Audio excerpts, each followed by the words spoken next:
थोड़ी देर के लिए सच्चे भारतीय बनिए और ईमानदारी से सोचिए कि जब रोड टैक्स दे दिया तो टोल टैक्स क्यों, और अगर टोल टैक्स देना ही है तो रोड टैक्स क्यों। जब हमने कमाने पे इनकम टैक्स दे दिया तो खर्च करने पे जीएसटी क्यों। जब हमने इनकम टैक्स दे दिया उसके बाद जो हमने अपने बैंक में एफडी रखी उसके ब्याज के ऊपर इनकम टैक्स क्यों।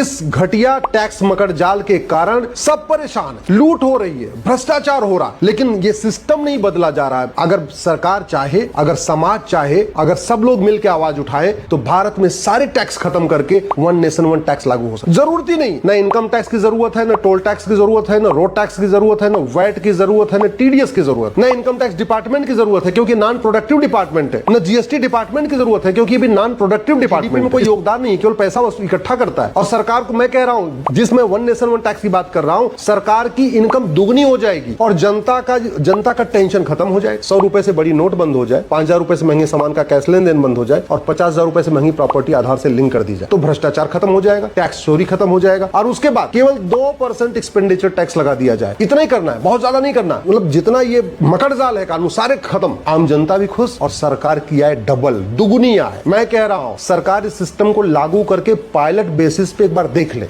मैं गारंटी के साथ कहता हूं भारत की जीडीपी 2% बढ़ जाएगी। जो माननीय प्रधानमंत्री जी कहते हैं 2047 में भारत को विकसित राष्ट्र बनाना है, ये अगले 10 साल में भारत विकसित राष्ट्र बन जाएगा अगर आज वन नेशन वन टैक्स लागू कर दिया जाए तो।